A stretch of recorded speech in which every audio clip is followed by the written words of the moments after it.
आपल्या देशातील प्रत्येक व्यक्तीची मोजणी करणं किती कठीण काम असेल? हो, आपण बोलतोय भारताच्या जनगणनेबद्दल.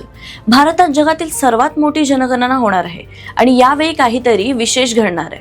जनगणना म्हणजे काय? तर एखाद्या विशिष्ट भागात किती लोक राहतात आणि त्यांची सामाजिक व आर्थिक स्थिती काय आहे याची सविस्तर नोंदणी. पण 2027 ची ही जनगणना इतर वेळेपेक्षा पूर्णच वेगळी असेल. इतिहासात पहिल्यांदाच नागरिक स्वतःची माहिती स्वतः ऑनलाईन भरू शकतील. यामुळे चुका कमी होतील आणि काम वेगाने होईल. या प्रक्रियेसाठी 16 भाषांमध्ये वेब आणि ऍपची सुविधा असेल. एप्रिल ते सप्टेंबर 2026 या काळात प्रत्येक इमारत आणि घराची नोंदणी होईल. तिथे कोणत्या सोयी सुविधा आहेत, घर स्वतःचं आहे की भाड्याचं, या सगळ्याची नोंदणी केली जाईल. 2027 मध्ये प्रत्यक्ष अधिकारी तुमच्या दाराशी येतील आणि तुम्ही ऑनलाईन सबमिट केलेला फॉर्म बघतील आणि प्रत्येक व्यक्तीची नोंदही घेतील. यावेळेच्या जनगणनेत जातीनिहाय माहिती देखील घेतली जाईल, ज्यात SC, ST सोबतच OBC आणि इतर जातींचा तपशील घेतला जाणार आहे. भारतातील पहिली जनगणना 1872 मध्ये लॉर्ड मेयोच्या काळात झाली होती. स्वतंत्र भारताची पहिली जनगणना 1951 मध्ये झाली होती. 2020 आणि 21 ची जनगणना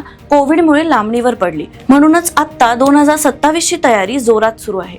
देशभरात 30 लाखांहून जास्त अधिकारी स्मार्टफोनद्वारा ही डिजिटल नोंदणी पूर्ण करणार आहेत. तुम्हाला काय वाटतं? ऑनलाईन माहिती भरण्याच्या सुविधेमुळे जनगणनेचं काम सोपं होईल का? तुमचं मत कमेंटमध्ये नक्की सांगा आणि या माहितीपूर्ण अपडेटसाठी सबस्क्राईब करा जबरी खबरी.